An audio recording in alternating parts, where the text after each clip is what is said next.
So, Chiranjeev, whenever you want. We can start now? Yeah, we can start now.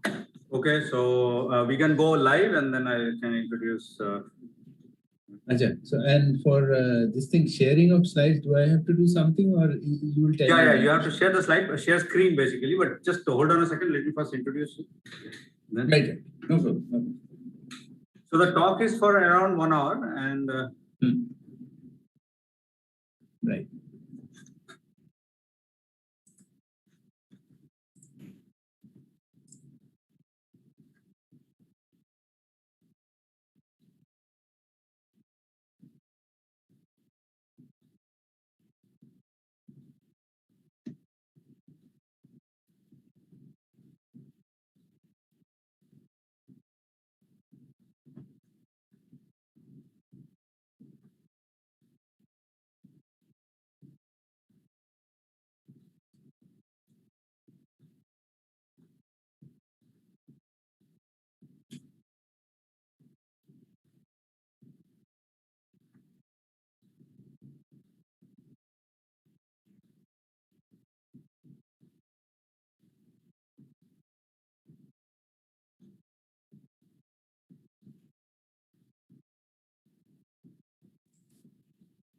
We are live now, so you can begin. Okay, so shall we start with the introduction?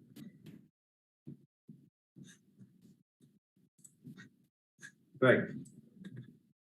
So welcome all to this afternoon session. I am Chiranjeev Mitra from IISER Kolkata. It's an honor to introduce Professor Devagota Goswami. Professor Devagota Goswami is a chair professor in IIT Kanpur, and I've known him for a long time. So Professor Goswami is also an alumni of IIT Kanpur. He did his master's degree from IIT Kanpur, subsequently did a PhD from Princeton University. Then he joined in the faculty of Tata Institute of Fundamental Research in the year 1998. He was there for 5 years. After that, he moved to IIT Kanpur in year 2003, and since then he has been there. And now he is a chair professor. Among the acolytes, Professor Goswami had won the Swarna Jayanti Fellowship after moving to Kanpur, and he is the fellow of multiple societies. So to name a few, Optical Society of America, fellow of Royal Society of Chemistry, SPI fellow. He was also awarded the ICO Galileo Galilei Award and Professor Y.T. Lathachari Research Award. So he has a very illustrious career in the field of both the optical physics, quantum information, and chemistry. So without further ado, I would hand over to Professor Goswami for his talk. And Professor Goswami, the talk will go on for 1 hour, and after that, half an hour question-answer session. Okay. Thank you, Chiranjeev. It was a wonderful introduction. Let me see if I can share this slide properly.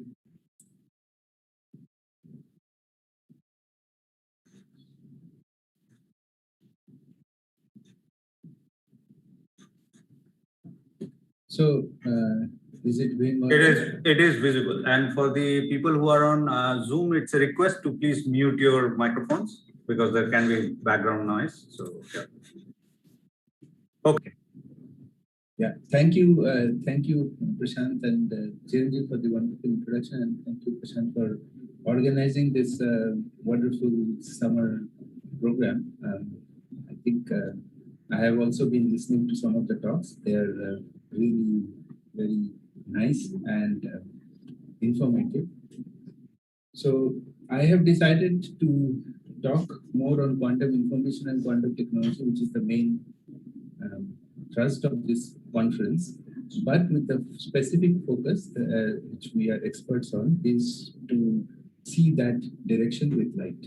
So that is the basic aim of this presentation, and therefore I have named it as quantum information and quantum technology with light. So let's see how we can go ahead with it. So last year in 2020, there was this big news in the Scientific American saying that the optical approaches to do quantum information and quantum computing has really reached a major point through this research, which came out from China, where they were able to generate 76 photons, and which could work together as a method of doing quantum information processing, and they call it quantum computer. And they were able to say that the light-based quantum computer was sort of the fastest one. One important thing to note here, though, there is a point of caution, which is true, is that this is not a universal computer, and so in this particular application and the demonstration that they have done, and those of you who are interested, you can read this paper. It is possible to show the effect in terms of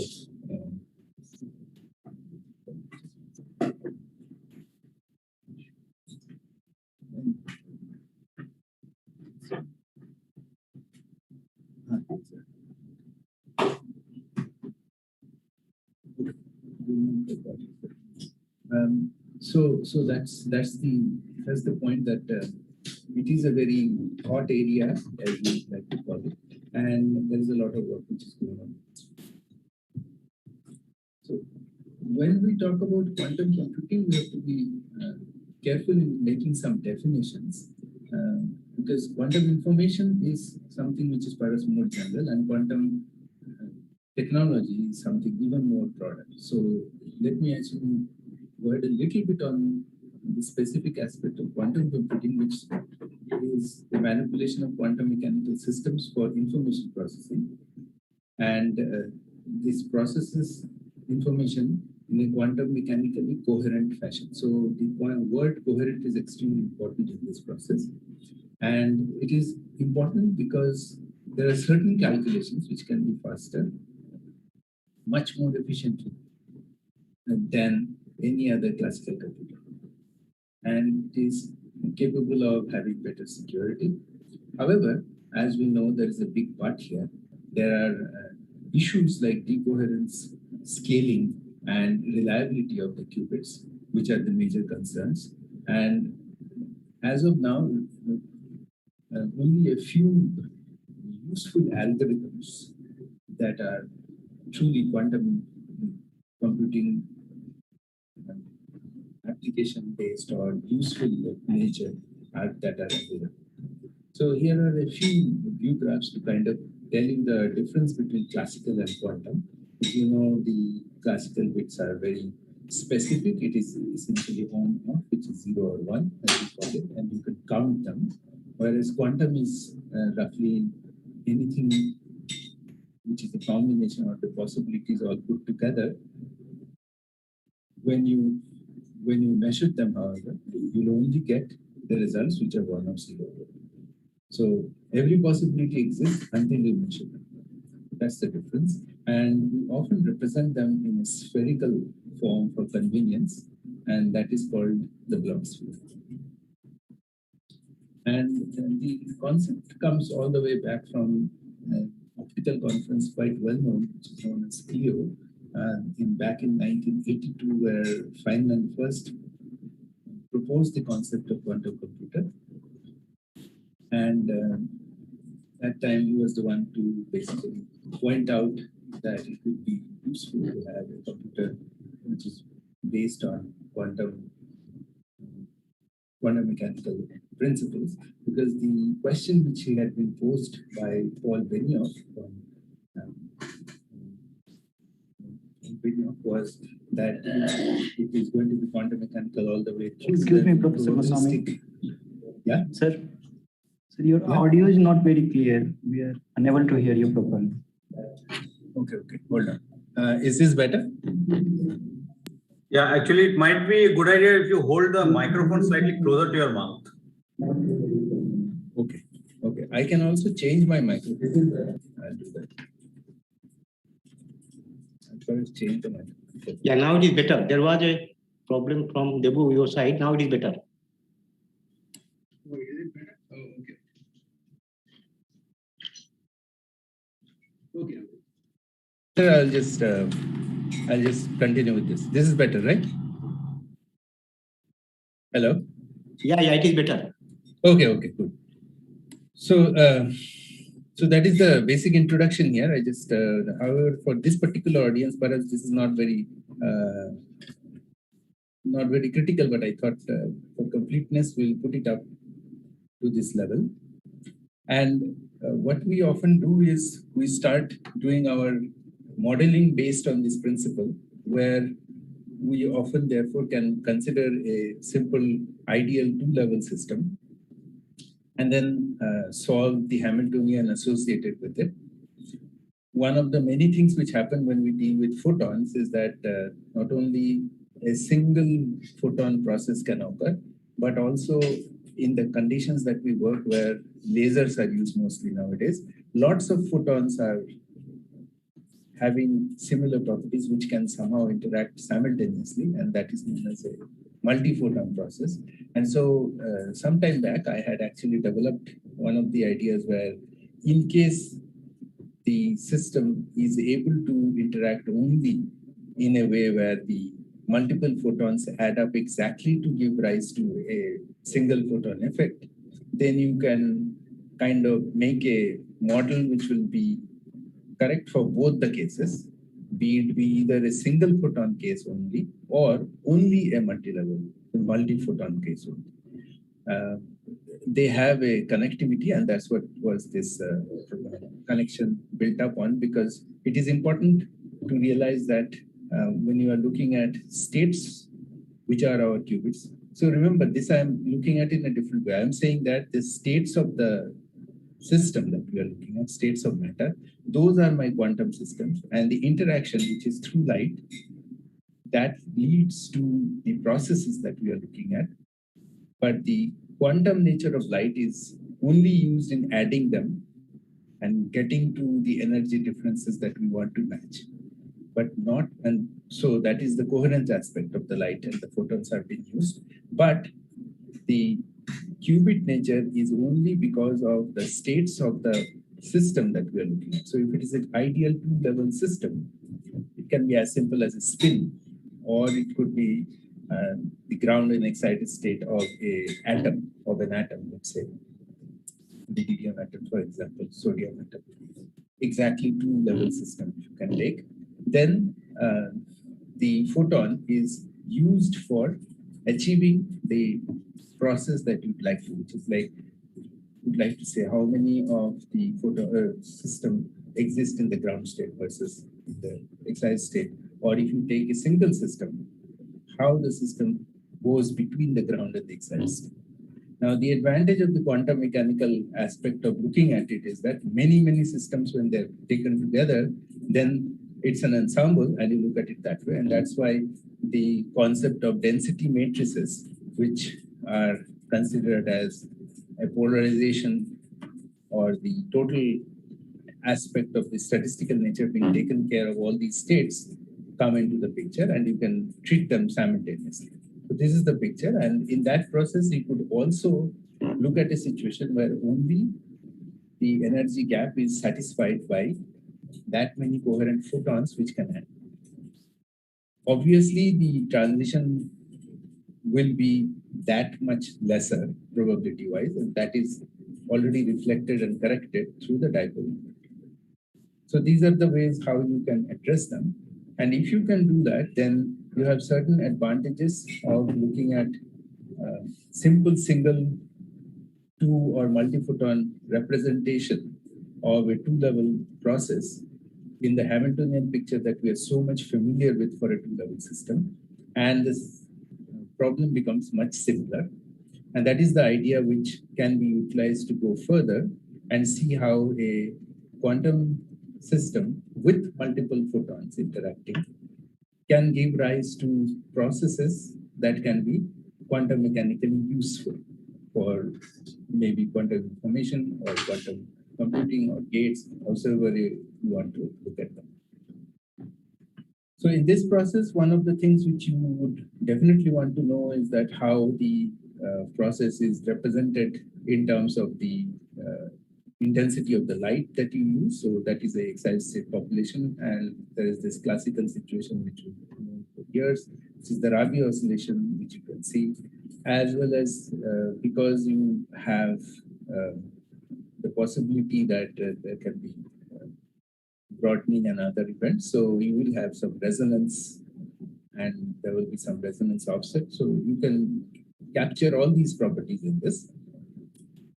And in the process, you can come up with the generalized principle that is known, which is the way how we represent. That is, if it is a simple two-level system, you would see a classic Rabi oscillation. In this particular case, if you also have a simple two-level system interacting with the exact number of multiphotons which can make that single transition, then also you can get the similar results. And the interesting thing which is shown on the right-hand side, however, is the case where instead of using a simple laser pulse, which is transform limited or continuous light being interacting with the two-level system, if you have a situation where the light pulse has a different property, so that the process no longer has a going up and down feature, which is the property of Rabi oscillation. You can also get aspects of adiabatic interactions. And one of the classic cases of adiabatic interaction is to have inversion, adiabatic inversion, and that is what has been shown in the right-hand side. So one of the things which is important to note here is that whenever we go to pulse laser and compare them with respect to, let's say, a CW laser, you'll find the major distinction, which is that a single frequency or a delta function frequency that you would be getting for a CW laser disappears when you go to shorter and shorter pulses, and the bandwidth of the laser, which can be quite large, essentially makes the laser not that much coherent, at least in terms of the number of wavelengths.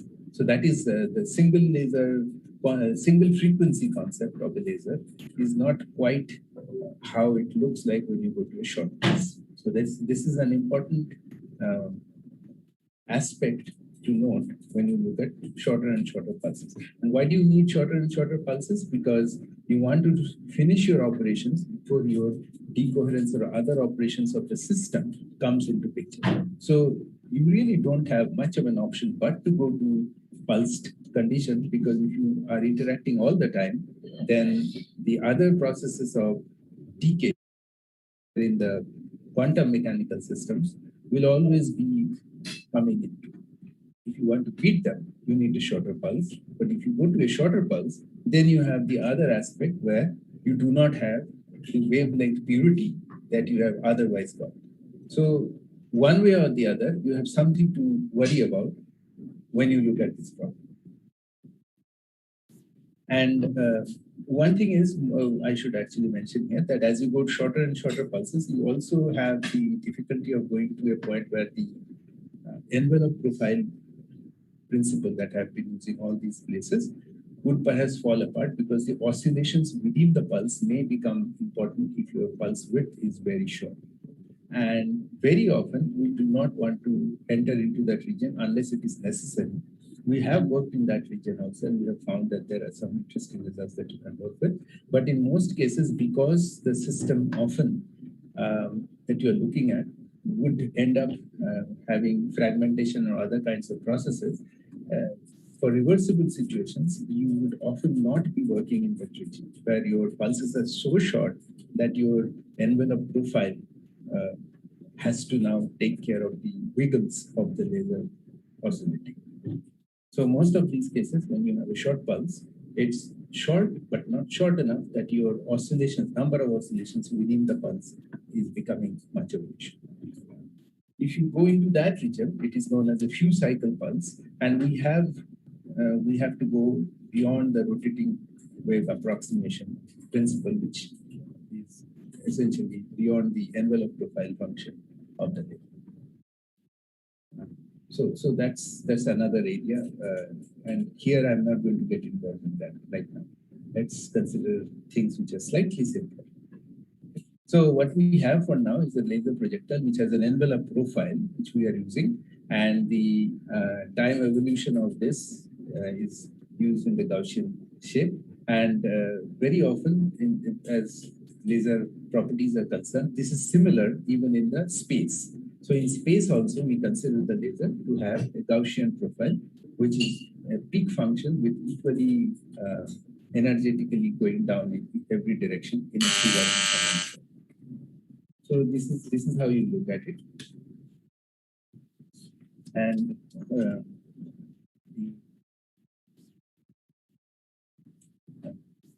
this idea that you have now a short pulse laser also means that your transitions that you are looking at, if it is not going to be an atomic transition but a molecule, would not be able to look at it by using simple single state principles. You have to consider quite a bunch of them, and that gives rise to under the approximate region a wave packet or a superposition of number of states which give rise to this idea. Okay? So this is the principle where you have the ground state will have not just one state. So this is a if you use a continuous laser, you will produce single eigenstate, whereas if you have ultra short laser, you will have a superposition, and that is known as the wave packet, which then would spread out because of the harmonicity and the round trip times are different for different energies. And so in the excited state, very often, if you start off with a short enough pulse, it will just smear out and look very different. Okay? So you can run simulations on that, and you can see that they all just disappear into a bunch which looks very different, and they cannot be connected to the original Gaussian, let's say, that you had used to. However, the ideas of using laser pulses, which are not just a Gaussian pulse to start with, but are shapes which are something more complicated, can in fact correct for these. And for simple systems, for example, I have used a case of a very simple harmonic oscillator or a Morse oscillator or some things which are mathematically possible to look at. In those cases, you would be able to predict how your original pulse can be made to such that the pulse propagates to become more Gaussian-like rather than a mess as you go along. In fact, if you do it very systematically, you can do something which is very useful spectroscopically, because in spectroscopy, what you're trying to do often is to measure the states that you are there in the excited state. And if you have this phenomena which I just mentioned for a short pulse laser, you will have very difficult time in finding out this, how they look like after a very short period of time, because they will just smear out and become something else. So that is the reason why what happens is if you can come up with these kinds of pre-shaped pulses, which are no longer a simple Gaussian laser pulse, which is coming from a regular laser, you can do better in terms of spectroscopy also, figuring out how your excited state potential will look like.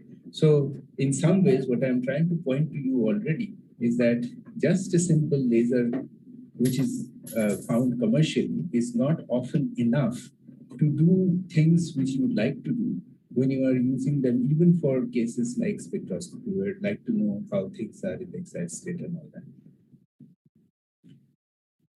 All right.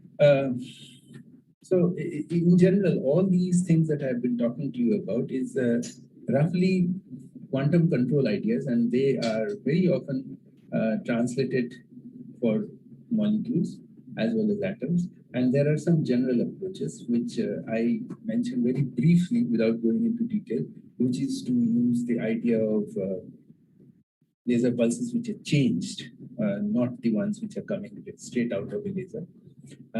Typically, the laser pulse which comes straight out of a laser is considered to be a well-behaved Gaussian function with its Fourier transform to be the frequency component. If you change this principle, then it becomes something else. And so this is how you look at the idea of using pulses, which are different from what you get from laser. And so some of them are very useful. As I mentioned, one of them is the adiabatic, the one which uses adiabatic principle and leads to excited state preferentially compared to the ground state. It could also be used to do selective states, selection of states of the excited state, or even in the ground state, if you can have a very high connectivity to other states, you could suppress that process, and very often these are vibrational relaxations which you can suppress. You could also do self-focusing, refocusing of wave packets, which is one of the other examples that I showed you. One of the best ways of doing this is to, in fact, have the molecule directly manufacture their own optimized pulse shapes, if you could do that. So that is one of the ways of doing this, right? But those are harder. I'm not getting into this because this is not really talking about the technology of pulse shaping. This particular talk I'm not talking about that, but that's how we think when we are thinking in terms of pulse shaping. Generally, what we do for demonstration purposes is to use systems which have simple Hamiltonians, so that you could rely on them to talk about effects which you can change or reflect or look at, and able to see that your process that you are looking at becomes useful. And they are often useful because these can also help in optimizing your pulses of light that could be used. And they can then become the molecular observables in place of a computer loop.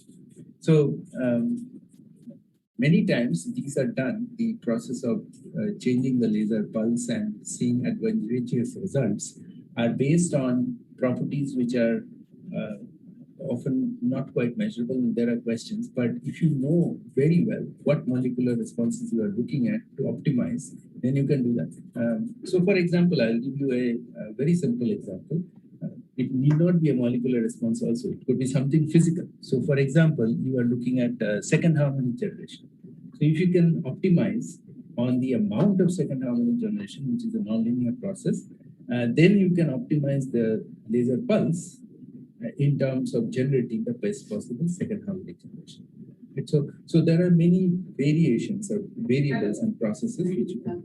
There is an entire field related to which is known as the optimal control. I will not get into this, but this is how this whole area is.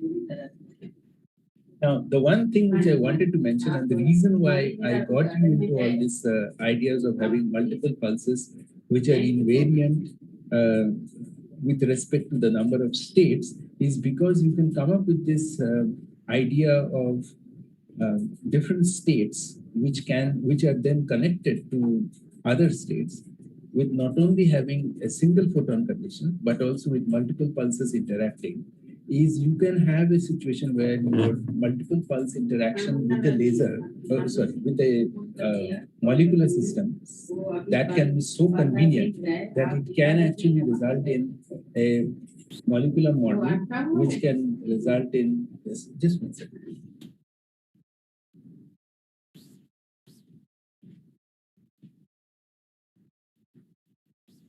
So one of the things which happen with this kind of system is that you can have a situation where you can stop this connectivity to the other states by using shapes of pulses which are not the simple Gaussian pulse that you generally get. So let me show you one example. So this is taken based on an experimental result of Peter Felker and Zuel. Many of you might know Professor Zuel had gotten the Nobel Prize. He's no more. I got the Nobel Prize for femtochemistry for first time showing how femtosecond in time scales how molecules break and form and all these things. So in one of his studies, he had actually shown the case of anthracene molecule, where he had shown accidental coherences between states where the population was able to couple between the vibrationally coupled states. So there was this strong oscillatory behavior because the population was going back and forth between the excited state and the vibrationally coupled states. If the coupling was not there, then they would basically just have a fall, simple fall, but otherwise they will oscillate strongly. And so these are the reasons why these frequency components are important, as to they resonate to the states to which they are talking. Now that way you can get back the Hamiltonian that you're looking at, and this is actually one of the ways of getting the Hamiltonian that you are looking at by having these models, which will work very well in proving that this is what your system can be looked at. Now, instead of using a Gaussian pulse, if you now use a shape of a laser pulse, this is all theoretical. So in some sense, we did not pay much attention at that time when we first did the first theory in terms of thinking how much of an ease it will be to make the shape. So if you think about it, we were thinking in terms of having the frequency change slowly as per, say, the amplitude profile of the laser pulse. But as it turns out, it's not actually very easy at all. You cannot bring the frequency of the laser come up to a frequency and then keep it there and then slowly turn it off. It's not that easy. It's much harder. However, on the other hand, if you have a laser pulse which can change the frequency slowly from, say, red to blue to red, or vice versa, that is possible to be done within the laser pulse. So that is one of the things which was possible to be done. And so we tested out both of them, and we found out that if you do the case where your frequency is exactly following the amplitude of the laser, then it is possible to definitely make sure that you can have a region over which the population is essentially going to be locked between the states that you are concerned with. So you're basically creating a coherent superposition between the ground and the excited state, let's say, and all the other states are not possible to communicate at all. The coherence between the states are so strong that they will just sit there, just like that, undisturbed, as long as the pulse is on, and then it turns off, and then it just simply goes away, the population goes away. But on the other hand, if you have a frequency component which continuously changes, as in the red curve, a dotted line, which is a frequency linear sweep, slow, then what happens is you see the population follow this, go up to a certain state where it is remaining constant for a while, and due to the following in terms of the population with respect to the frequency. This is what we mean by adiabatic passage. And beyond that, when the following actually has led to a point where it can, where it actually follows it further, then it in fact inverts it to the high excited state. So this is the red possibility which happens when you have the red dotted line. So in both the cases, however, you do have a region over which the population is coherently stuck between the ground and the excited state. So this is how this whole thing appears in terms of how you could consider coherence between states kept with shape pulses. And these can be further generalized into lots and lots of states where you can bring in more and more states. And theoretically, this is a very interesting way of pointing out that these should work. But in reality, as you know, there are difficulties because you cannot really move systems and states in such a way that they will decouple out of these things and these things will keep on happening. The molecule essentially will blow apart. That's the problem. But anyway, if you can do it, you can actually produce equalized states which are more than one, and all kinds of tricks you can play and show that in calculations at least, multi-level systems with equal states are possible to be made. Some of them which are completely decoupled and some of them which are equally coupled, and so energy, all the states have equal population and so on and so forth. So equalized states, as you know, are very important in Grover's algorithm, for instance, at the starting point. So some of these are how you can start off by saying that these are important. One of the things which become clear at this point is that you are looking for control knobs. Right? And light, if it is going to be your control knob, because here what we have essentially done is that we have used light, or these are photons as we are calling it, as the control knobs for us. They are not the qubits for us, they are the control knobs. And what we have done is that we have tried to use them to get individual control over the qubit, which in many cases are either molecular states or atomic states, and see how much of a quantum information like connectivity we can build between them. Now, it is quite easy to think in these terms when we look at it first time. And what you can definitely see is that you do have a connectivity between the time scale or the frequency and all that. There are some applications where you can also show laser polarization can be important. But mind you, these are not photon polarization. These are laser polarization. So this is macroscopic in some sense. But definitely the temporal modulation, which is very important, has an important impact. And simplest of all is the frequency chirping, which is what I have been using. Now, the question is, can we actually go further in this direction, which would be useful in the context that we are talking about right now? So let's look at temporal control a little bit more, and I'll give you a few more relevant theory and experimental details. So what we have been doing is we have been doing the traditional thing that we do in class. For example, in classroom teaching, we often always take a molecule like this, which can move around translational. We freeze and say we don't worry about the translational motion of the system. So the Hamiltonian, the translational part, we don't consider. We consider this particular motion, which are now showing on the right-hand side, to be frozen, and we just consider the intermolecular separation part, which is on the left-hand side, and we are very familiar with the internal and the internal motion aspects, which are the intramolecular aspects. Look at it exactly that way, and all the Hamiltonians that we discuss and talk about are based on that part. Right? We agree to that. Now, this translational vibrational coupling I'll come to later.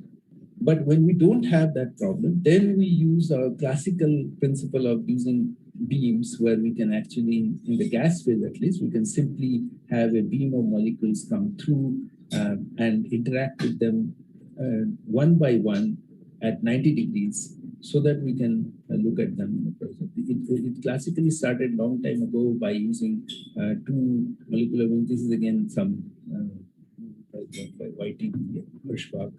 And this is actually a popular book whose cover actually has this work, which was done by G. Hirschbach and Polanyi got also the Nobel Prize in the same year with them. But generally speaking, the idea is to use this, and we started off with this idea of using molecular beams and then cross them with a laser beam instead of using another molecular beam. If we use a cross laser beam, which is what, by the way, Zuel used. That's called half collision. The photons do the other half, and this is the molecules which are going along. Then what you can do is you don't have to worry about the principle of the molecules moving around, and you do have that internal motion only to worry, and you can look at it that way. And you just have to worry about the way how you can look at it. In a molecular beam source, you can obviously make your distribution of the atoms or the molecules such that you are looking at only a small distribution of atoms and molecules, and you interact with them, and you have a controlled scenario of how the interaction works. And under this condition, if you use a frequency modulated laser pulse, then that's the one which enables you to show some of the experimental results that I was talking about, where you, instead of seeing the classic case of Rabi oscillations, you can see inversion and other kinds of things. So this is one such case where you have a pulse nozzle valve going through, and you are seeing the synchronous condition of the frequency chirp laser and the results of it. We went ahead with that to show something more than just this. We could actually use multiple photons to interact in such a way so that we could, in fact, break down certain molecules in a very specific way. And in some sense, because I do have to sometimes justify my chemistry angle, this is important because this is one of the dream experiments of the chemists, that they would like to see a single bond being broken under control. So in that sense, these are important. But let me go on further to tell you exactly the principle which is often used in terms of the simple case of chirping is none other than the one done by Donna Strickland and Gerald Moreau, who got the 98 and 2018 Nobel for using their chirp pulses to produce amplified laser pulses. So this was actually one of the technological feats which was finally also recognized with the scientific discovered the scientific acumen, in the sense that they were able to take a very short laser pulse and was able to make a very short, very intense laser pulse. And these are very important in terms of applications, as you can see. And in the middle, if you don't go through the process of amplification, you have a chirp laser pulse. This pulse stretching is the one which results in the chirp laser pulse. And this is exactly what we have been using. We are using half of them to get to the chirping. And so if you look at the results that we have been talking about, you have the case which is Rabi oscillations. And if you use this kind of a method, then you are able to get the population go to the other state. In terms of experiments, very often they don't show exactly the way you want the results to be, but it is true that you do get that on an average 2:1 average, which you would want to see. So if you want to do better than just getting a certain kind of a shape and you want to actually dial in your shape, what do you have to do? You have to come up with arbitrary changing your laser pulse. And in doing so, what you need to do is to really change short pulses property, and that is not easy. In order to do that, you have to actually do, it's like theoretical principle, you want to actually do a Fourier transform, and in the Fourier domain, do whatever you want to do, so that this principle that you have the difficulty of changing things at short times don't come. Because there are no modulators which work at very, very short times. So that's why you use this principle. You go from time domain into the space domain, frequency and space. And in the space domain, you modulate it. You could use many different modulators, but this is the one which works in many useful ways. The acoustic modulator, which is tellurium dioxide, which is shown here. Principally, it's like a small hammer, which is just creating that. It's in megahertz, so it creates that nice grating, which you're looking at. Okay, now this is the simple principle. It's a linear transform. Basically, it's a Fourier transform scheme where in the Fourier domain, it's a linear time invariant filter if you apply. Then you get a transfer function, which you do another Fourier transform, you get the shape that you would like. So you could use this in conjunction with your shape pulses, which you would like to amplify, and that makes it much easier. And you can then, this is one of the examples where if you want short, the time scales are not very high, then the repetition rate is not very high. You can actually have the amplification system take the exact right pulse to do the job. Because otherwise what's happening is that you are not able to get the entire spectrum which you would like to shape all the time. It's only once in a while, but if you just use the frequency at which the exact entire pulse is being shaped, you can do this at kilohertz, or several kilohertz without any problem. So this was the original idea and it worked very well. Now I get back to this point, which is saying that if I use that expensive beam chamber where I am actually using one molecule at a time or one atom at a time, which I look at in the transverse domain and do a 90-degree light coupling, then all these things work. And also this kind of takes off the hope of having any tabletop component for you. If you really want to do these kinds of experiments where you want the laser matter interaction work, it's mostly in liquids or in gas phase, which are in random conditions, where you do have this motion, translational motion, which you ignore, like the Brownian motion or other kinds of motion, all the motions that are there. What do you do about that? This coupling you want to take. So then we would like to actually do something which is known as spatio-temporal control. And we would like to do it as small as possible. So nano or even smaller, which is a molecular. So in order to get there, what do you do? First of all, why do you want to attempt that? There are many reasons. I've just listed a few here. Controlling quantum systems are critical for many applications. Now I'm actually going broader. It's not just quantum computer, but many other areas. It's definitely quantum information processing, logic implementation. it also has many other directions, light matter current control for quantum systems for practical interpretation of light matter current control. And it requires control in time where the decoherence, within the decoherence time, spatial control, especially when you are in the liquid phase or fluid phase, essentially. And nonlinear interactions are going to obviously occur because we are talking about short times. And so what do we do about that? So the point is, can we actually turn it around? Can we actually make it something where we'll be able to look at it? So what is this about spatial control? I didn't even talk about it until now. So let's first see what it means. So that is the part which is the controlling of the center of mass motion. The single laser beam control optical tweezers, and this is one thing which again got the Nobel Prize in 2018 for this part. And this was done by Ashkin, as you all know. He single-handedly, essentially, went from the step of taking the well-known principle which was seen years ago on the concept of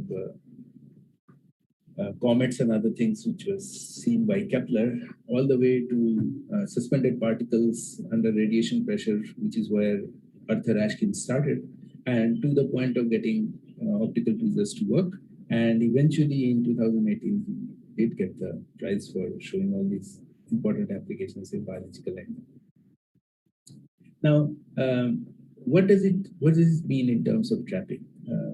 What is it that's important? So one of the first things to think about in these areas is to see that it's a force balancing issue, and it's a trapping potential, which is important. And the force balancing is between the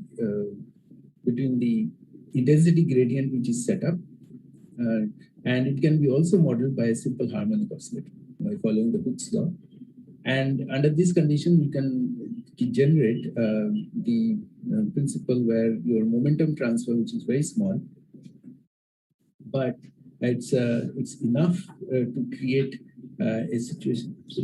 Create a situation where you can kind of have a balancing between the gradient force and the scattering force. Scattering force is the one which will take it away from the point where you are trying to trap it, and the gradient force will bring it back. So this is the balancing. And so you use a high numerical aperture for tight focusing, and under these conditions, you can balance it out and create a potential which kind of looks like this, in which you can put the particle and keep it there. Okay? The smaller the particle, harder it is to do the job, right? So if you go to smaller particles, that's the point which is important. So if you go to, so generally this is done with CW lasers because this is easy. You are only wanting to have a photon issue, and the better the flux is, that's why you want it all the time. But if you use a high repetition rate femtosecond laser, then you can easily show that the time scale over which the particle, the light is off is short enough for the particle to move away. And so it is possible to use a high rep rate laser to do the same thing as you would do with a CW laser. And the advantage that you get in this case is that you do induce nonlinear phenomena. And here this nonlinear phenomena, in fact, enables you to see things which can occur only at the point where the NLO is maximum, which is at the trap point. And that's how you can show use two-photon fluorescence, for example, as one of the techniques to see that you have essentially done the trapping. So it becomes, visualization becomes very neat and very intuitive, and you can use that to your benefit. So this is one of the things which we have developed over the years, and we have shown that it is possible to have a much higher signature for an optical trapping to see by this. But one of the other caveat of this, it does require megahertz repetition rate. And if you now want to use well shaping at this time scales, because I mentioned that we would like to do spatial temporal. So if you can somehow manage to put them in one place by using trap, then you also need to actually do something at a very high rate to be able to do that. So you would require megahertz repetition rate, because if you are less than megahertz, then trapping becomes hard.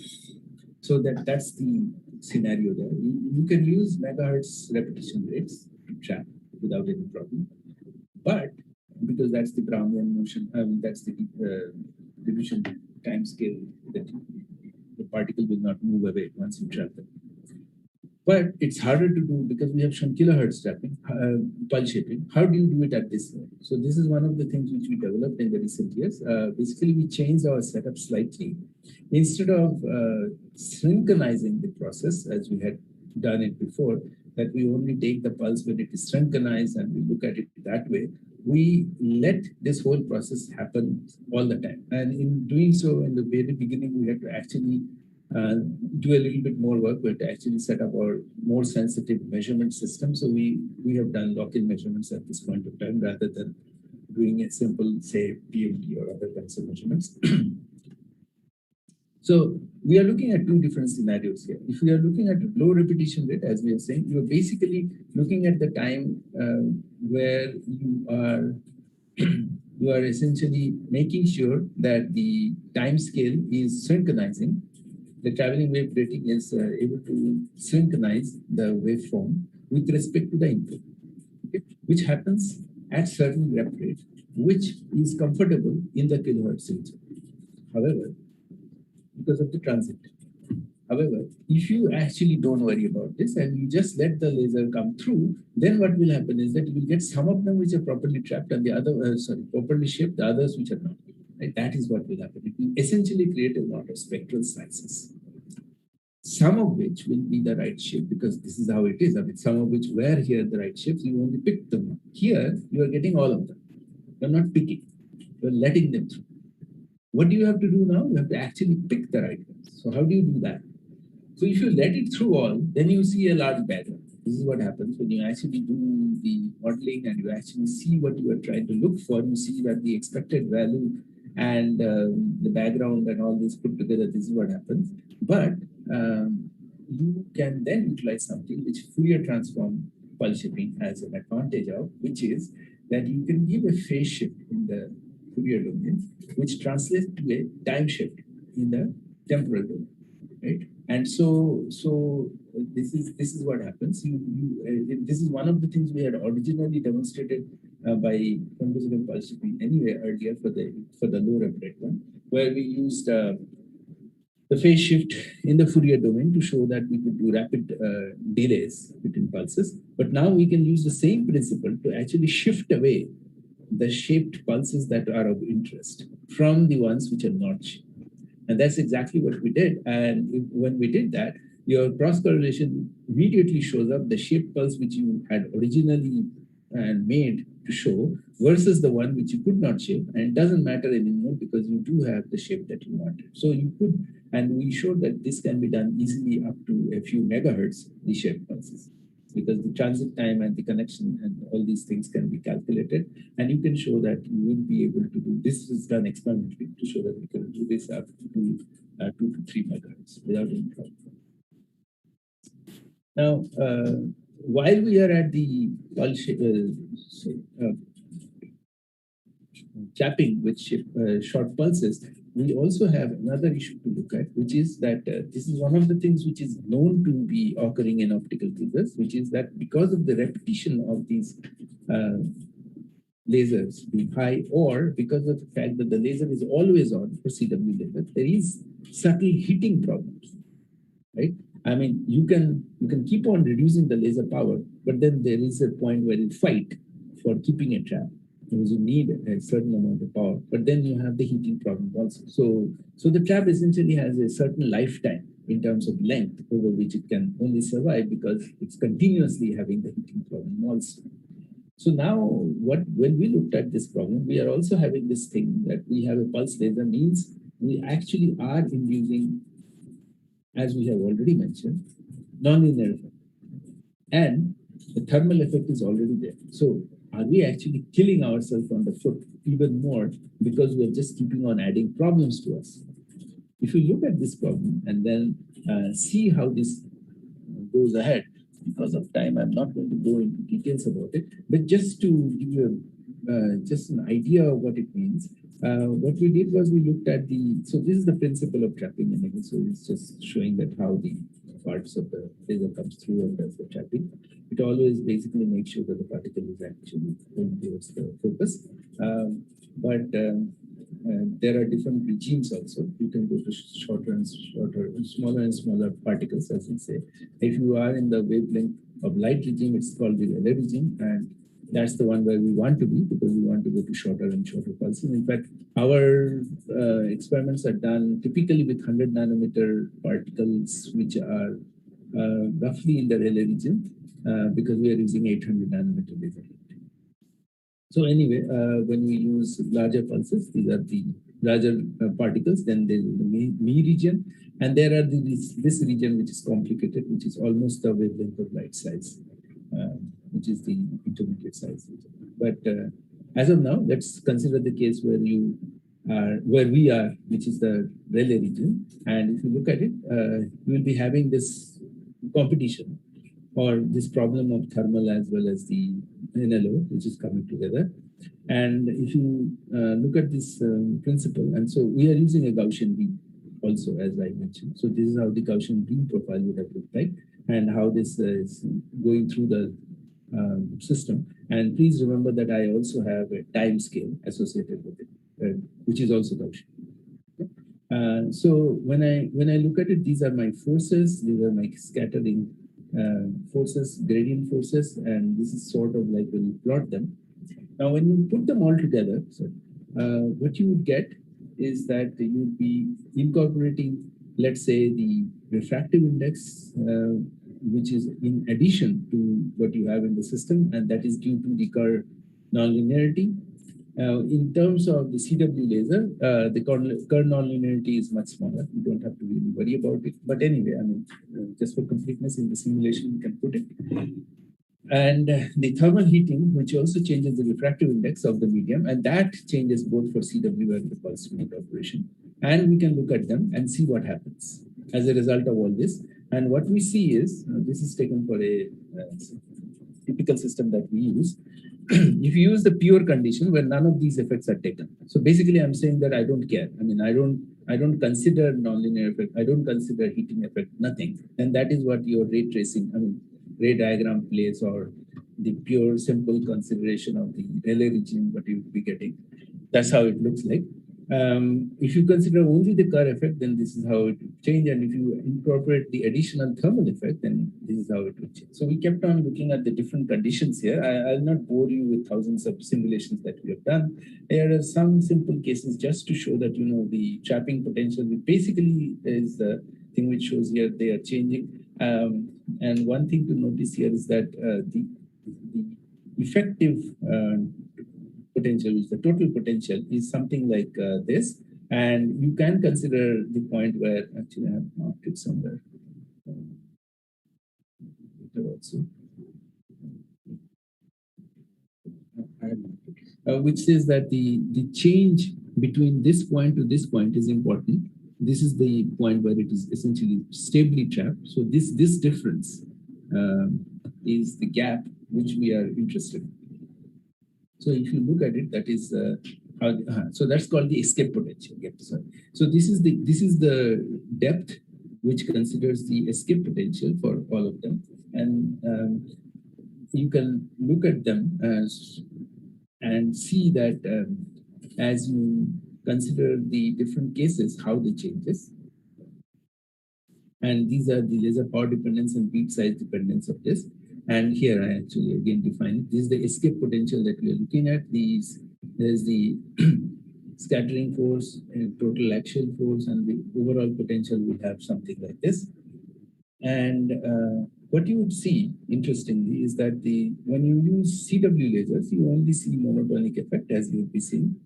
And there is only thermal effect. And so both Kerr and thermal essentially are looking the same. The Kerr effect hardly matters. But when you go to the pulse case, which is roughly what we are looking at here, then the two things become different. And as you change power and things, you can start seeing them. And you start seeing effects which are quite different. They do not look the same anymore.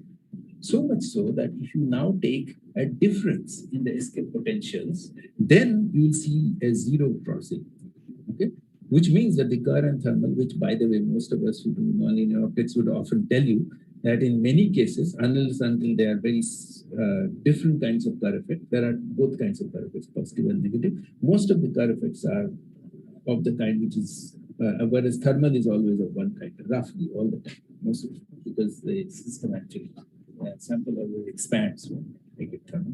So it's often considered to be of one kind, except between say 4 degrees to 0 degrees in water, for instance, where it can be opposite, right?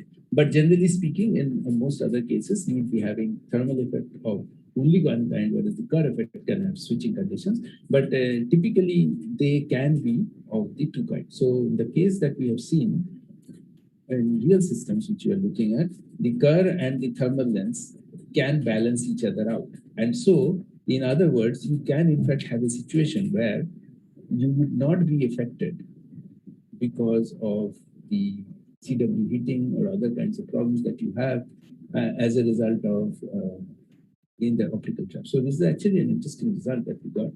And this kind of gives you a much better trapping condition that you would be liking to see. This also has given rise to another area. I don't think I'm much time. I'll just sift through one or two slides showing the other area which has given, which is known as photothermal spectroscopy, which is interesting in its own right. But femtosecond photothermal spectroscopy is something which is new. Why is it new? Because photothermal effects are supposed to be long. Anything to do with femtosecond is supposed to be very short.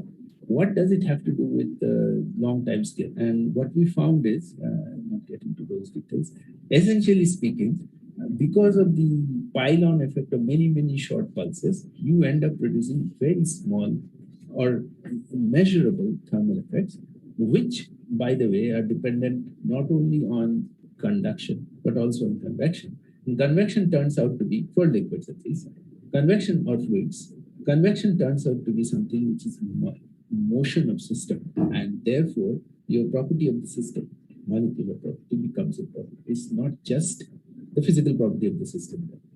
And that's why it becomes useful in identifying system. One of the ways of looking at it that this is true is by removing that and seeing that it does work.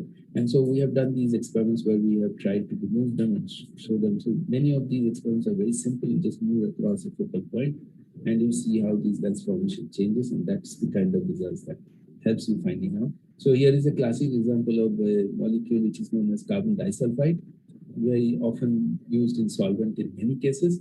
And what you find is that in fact it changes its sign from thermal effect to nonlinear effect. So the sign changes of the refractive index, of nonlinear refractive index for coming from arising from thermal to the optical, and so you can use that. And so with that, I would like to actually just point out that we have used this to convert the vice, which is thermal, into a virtue, where we use this for looking at molecular systems and use it as a spectroscopic tool. So this is just an example that while you go through the focal point of the system where you produce the maximum heat, you can use them to identify what the molecule properties are and use them as a overall spectroscopy. And the reason why it's very interesting is that it's not wavelength specific. It's very, very impermeable, impartial, and it's applicable to wider samples. ISRO, for example, is highly interested in this, and so we are actually doing a lot of work with them on this area. We have done results which show that motion due to convection is the one which gives rise to the molecular properties which we can mention. With that, I think I'm going to skip this all. I have already shown you the connection between bulk and nano in terms of our optical tweezers. We have connected both the thermal and the nonlinear effects in the two. We have been doing bulk studies and we have been connecting it to the nanoscale. And in the nanoscale, we can in fact use it as a thermometer. This is one of the cases where we have shown viscosity meter as a thermometer. And so our research essentially encompasses all the ways of thermal and optical nonlinearities, optical tweezers, while shaping, imaging, which I didn't talk about today, some aspects of molecular coherent interactions, which give rise to quantum aspects. And the reason why we can still tell them as chemistry is because what we are trying to achieve is the age-old dream of chemists where they want to break a single bond, which unfortunately does not work, which was shown in the 60s. And what we are trying to get back to is by showing that changing the shape of the laser by some way or the other, we'd like to do that again. So with that, I'd like to thank all my students. I mean, none of this work is possible without the students, as well as the project scientists and the other researchers which are there in the postdoctoral researchers and others who are there in the lab. And definitely not without the funding agencies over the years which have supported our work. We've been very fortunate to get good funding from our ministries and ISRO and DST. And a large number of students who have always supported that we have been doing. We have been producing quite a bit of results, and if you're interested, please go to our website and I'll be happy to take questions. Thank you. Okay, thank you, Professor Goswami, for a wonderful talk. So now we have time about 25 minutes for questions. So first, let me open it up for the people who are already in Zoom who can ask the questions directly, so that you can just unmute and ask. So Professor Goswami, you can stop presenting. So, yeah, once stop sharing. Yeah. Right. Any questions? Otherwise, I will take up from the chat box. Right. So I see there are a few questions, not many, and some of them are actually not even related to the talk, and some of them are can be actually answered by some other people who are going to give the talk later. So first question is from Kamlesh Dadi. You can hear now. What is the significance of stretching the pulse in the process of amplification by chirping? Okay, actually that's one of the main aspects here. When you stretch the pulse, the energy is kept the same, and so the overall intensity or the power of the laser goes down. And one of the biggest problem when you want to amplify a short pulse is that the material damage occurs when you want to go through a system. And this was one of the major difficulties which was there in the amplification community when they were starting on this problem. So the biggest difficulty was how to bring down the power of the laser so that it can be re-amplified to a higher point, and then it can become easy. So there are two things which happen. The Q factor, which is the one which is the amplification factor, that reaches a peak, and that is dependent again on the input power that you put in. So if you can reduce the power of the input, which is what the chirping does, because the pulse width goes longer, the overall power of the laser goes down, the peak power of the laser goes down. So you can keep on amplifying, and then you can again, after the amplification process has happened, you can do a linear transform to make it short again. So the trick was to recognize, which is what Donna did. I know Donna because she worked with I was a student when she was a postdoc in Singapore. So that's why I can tell you all the details. So when the trick of the main thing was that when it was possible to reduce the power of the input incident laser by chirping, which was not known earlier, that it's a linear process that will bring it back to the original or close to original shorter pulse. That's the reason why it became so important and so useful. Okay, so the second question, I just request for all those who are typing questions in YouTube, is that please use proper English rather than as if you're writing a WhatsApp chat or something like that. Yeah. So the second question is from Shushma Hariprasad, says that I just want to know what is the efficiency of this light-based QC in the sense the loss of energy due to various factors. Well, it's not a QC as such, but yeah. You can answer that. Well, actually, yeah. So, honestly speaking, there are certain cases where it has been argued. So it depends on how you quantify, how you define your loss versus how you measure things. So typically, when you are looking for results, so one of the most important applications of quantum information with light has been, say, transfer of information from one point to the other. And that has been done across the globe quite effectively. In fact, the Chinese have managed to send it to satellite and back. They have done satellite communication by using quantum information. So that way, if you look at it, the efficiency is exceedingly high, because that essentially means that you are able to go through huge long distances without much of a loss. That's why you are able to get back the information.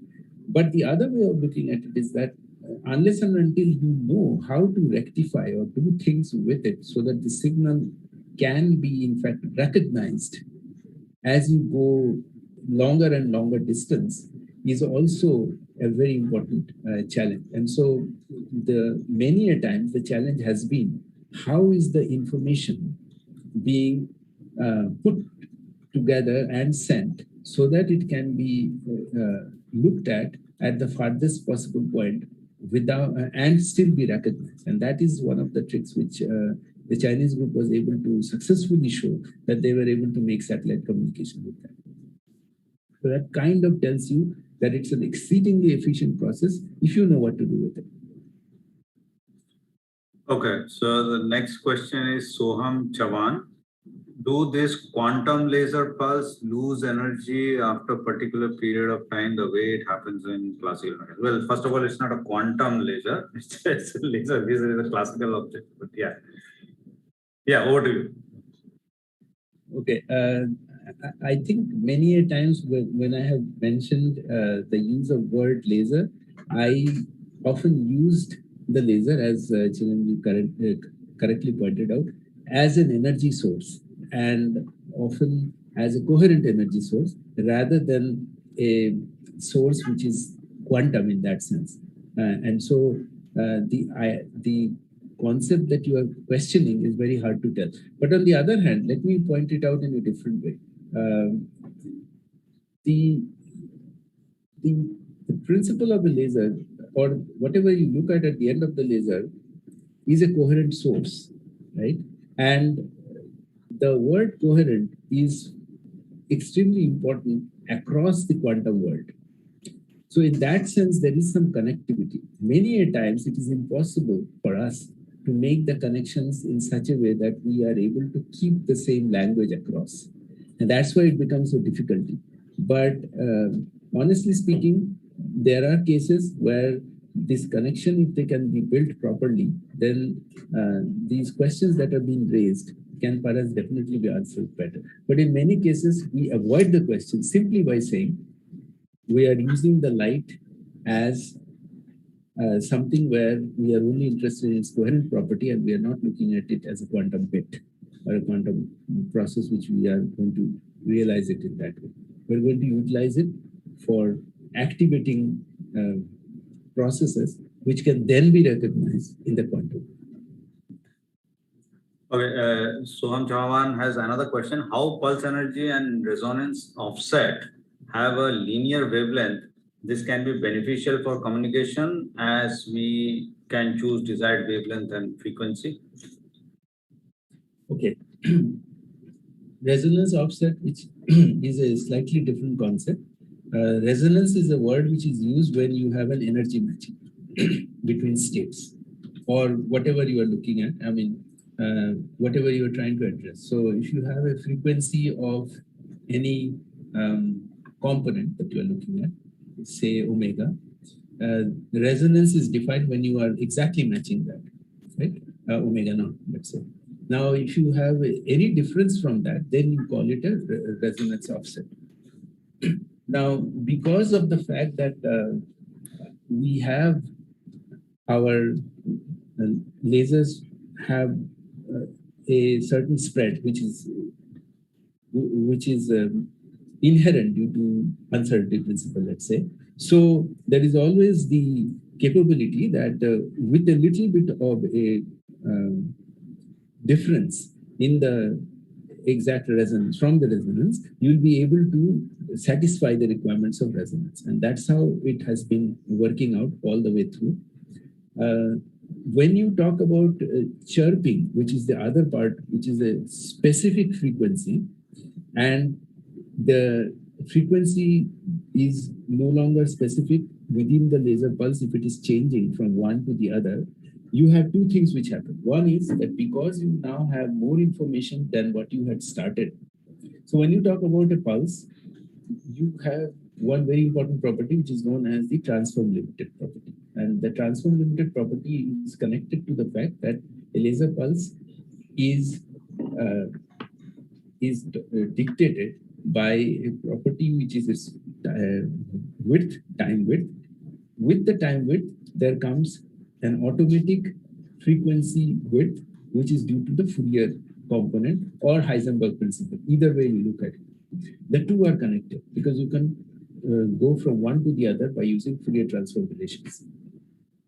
That is the case when it is a transformative pulse. When you want to say that I want to change the frequency from one to the other through the exact center frequency, then you are actually having more knowledge than what you had when you didn't know what it was. Because when I say that I have bandwidth of say 10 nanometers, and my center frequency is, let's say, I'm talking in terms of frequency, so wavelength. So let's say the center frequency is 800 nanometers, then I'm talking about 795 nanometers to 805 nanometers.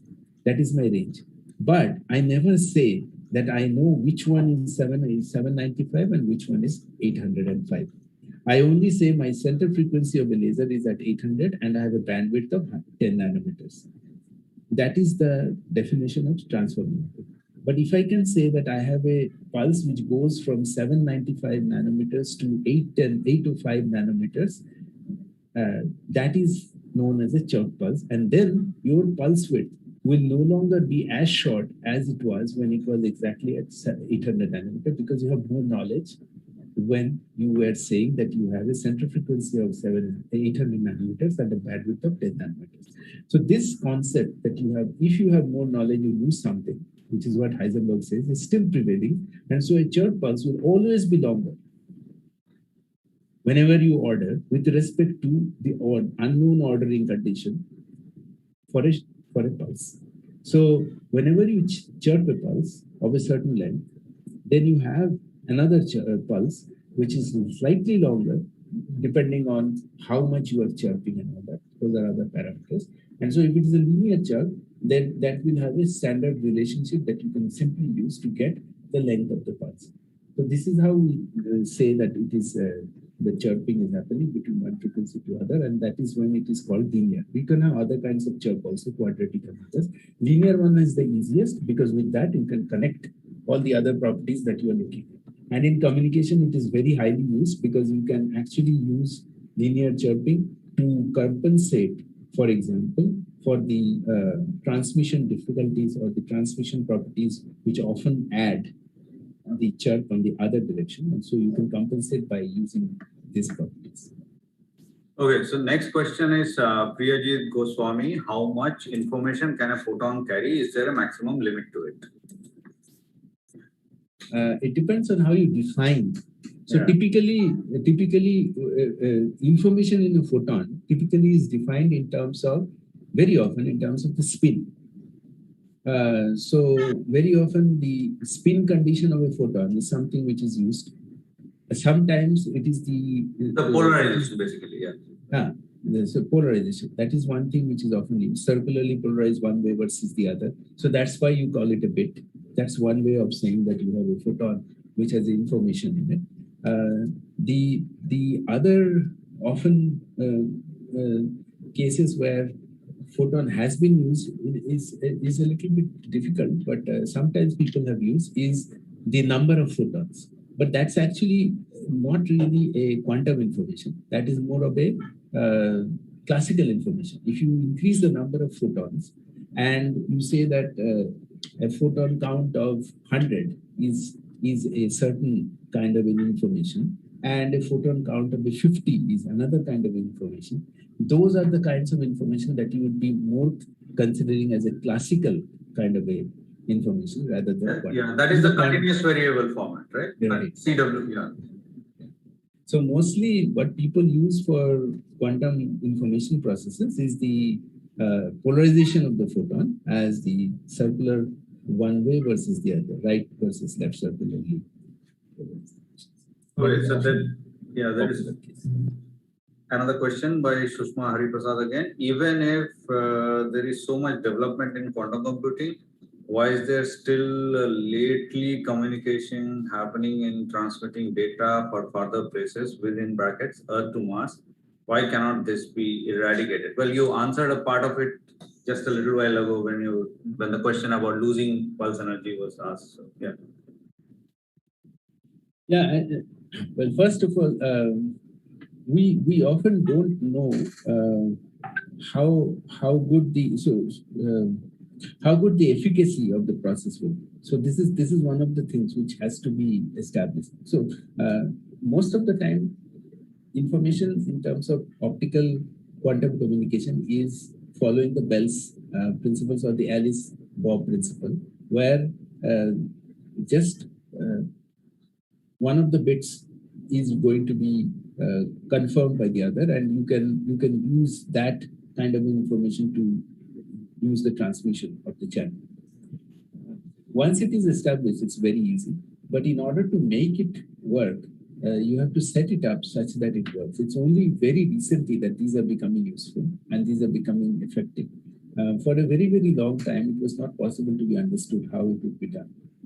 Also, free space communication, in which these are now becoming more and more popular, was also not considered to be a place where the photons would be able to go through without a lot of loss. That was one of the things. And I have to also admit that many a times some things are done for the first time and become successful. And I have to admit, maybe this is one of the other cases where things were done for the first time and they became successful. Because nobody else, as far as I know, has been successful in trying and getting the satellite communication to work before the Chinese group did. There have been attempts in NASA, but it didn't work out. I mean, I just want to mention that there will be a more relevant talk by Urvashi Sinha later in the week about this satellite communication. Okay, so the next question is somewhat related. So, is quantum by Rehan Rizvi, is that does quantum computation harm the environment? If not, then why do we not use it in internet communication to the increase of data transfer? So that's the future plan, I think. Yeah.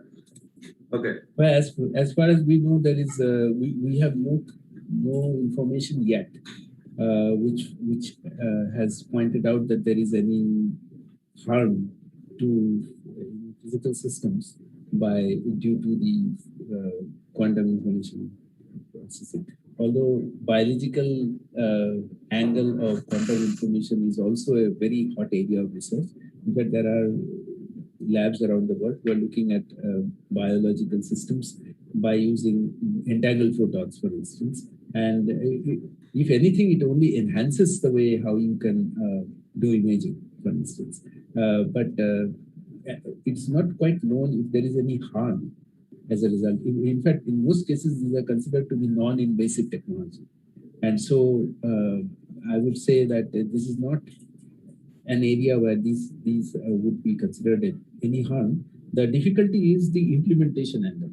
As of now, the implementation parts have always been a difficulty because much of the work that you are seeing, I would say only 1% of that are experimentally realized. 99% of it is still in the theory.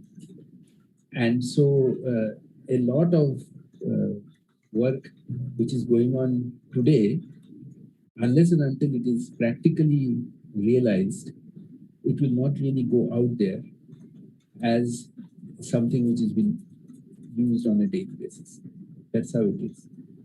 So, but once it has started, I'm sure that it is always also like that until it starts, there is a long gap. But once it starts, the gap reduces. So hopefully this process will escalate very quickly.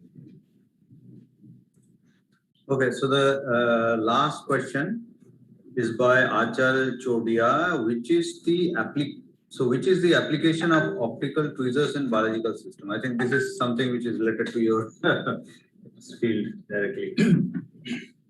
So there are lots of applications of optical tweezers in biology. In fact, Ashkin essentially got the prize, the Nobel Prize, mostly because he took optical tweezers into the biological area and showed how important it is in many aspects. So you can imagine that it acts like it physically like a tweezer. Okay. Once you pick up a small tweezer and start picking up things and doing things with it, the optical trap is almost like that. You can use it for small biological systems and see how things work. It has been utilized to show how important it is to for the replication of cells. So there have been experiments where they have shown that if during cell division, if the certain components of the cell are moved completely from one end to the other, how do they change?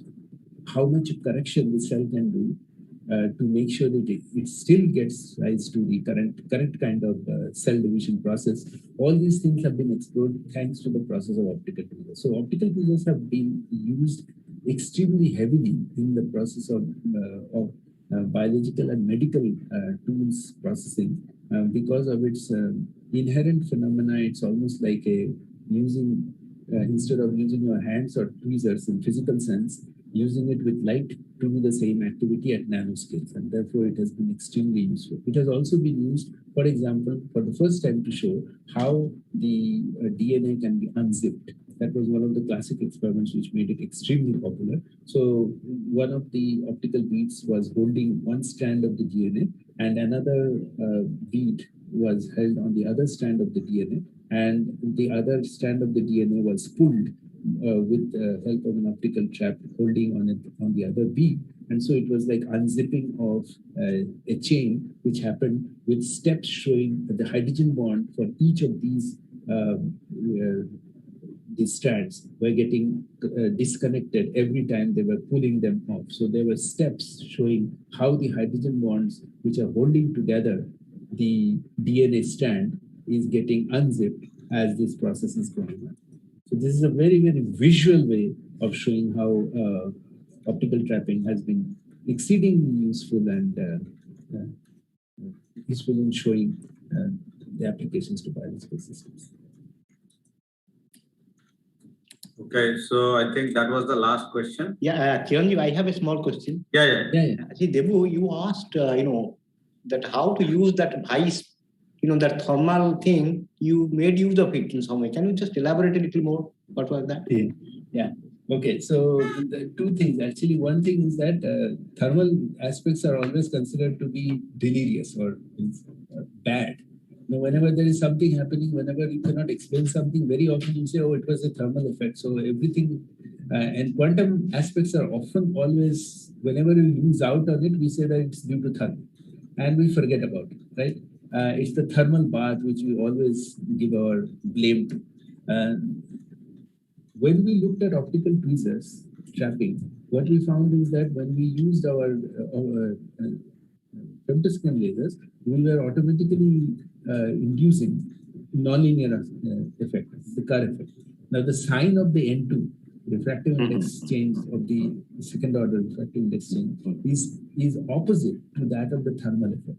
And so it was actually able to balance it out. Oh, okay. So that was one case. And the other case where we have found it very useful, which is now currently used in bulk. In fact, this has become a very useful tool for places like ISRO, is the fact that we use fluids where the motion of the fluids are very heavily connected to the process of thermal dissipation of heat. And that is connected to the property of the molecule. So if it is an isomer, for example, in fact, we can distinguish between all the different sugars, okay, by just using thermal lens technology. And the advantage there is that you don't have to use a certain wavelength. it is not that specific to a given wavelength, right? I mean, thermal effect can be utilized at almost every wavelength, because no matter how small it is, eventually they pile up and they show the effect. And this thermal effect, in turn, if they are coming and showing you what the property of the molecule is, then you immediately have a way of telling what molecule you are distinguishing. So we have been able to show that glucose, fructose, galactose, for example, are distinct from each other by using simple thermal lens technique. So it is very important technology which was never been used. And the reason why femtosecond is important is that the amount of heat, thermal load that is needed to induce to make the system believe that it has to really get rid of it is quite high, right? Now, if you want to do that with a regular laser, then the sample starts boiling. With a femtosecond laser, the system actually doesn't know that it is so much highly heated until it has already become so highly heated. So instead of bubbling, it already starts doing the so for example, I'll give you a classic example. Methanol, you can never test or do any thermal studies by any other method except for a femtosecond laser. Okay, if you do it with any other laser, it just evaporates. Okay, but when you use a femtosecond laser, the poor guy doesn't know that it's getting heated up so heavily. Okay, and it shows its behavior, which is a very characteristic behavior, and you can relate it to all the properties of methanol, for instance, and get all its properties. So that's the beauty of using a femtosecond laser, which otherwise looks very odd when you use it, but it has to be very low power, high repetition rate laser. And that way it is very useful, because many of our scientists, even in India, they have access to oscillators, but they do not have access to amplified lasers, for instance, right? And they have access to oscillators which come at a very odd wavelength, say 800 nanometers. Most molecules don't do anything there, right?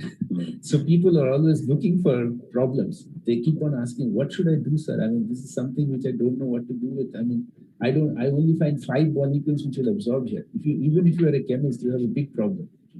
But for thermal lens, it doesn't care. Okay, because it's impermeable that much to a wavelength. That's why it's so useful. Thanks.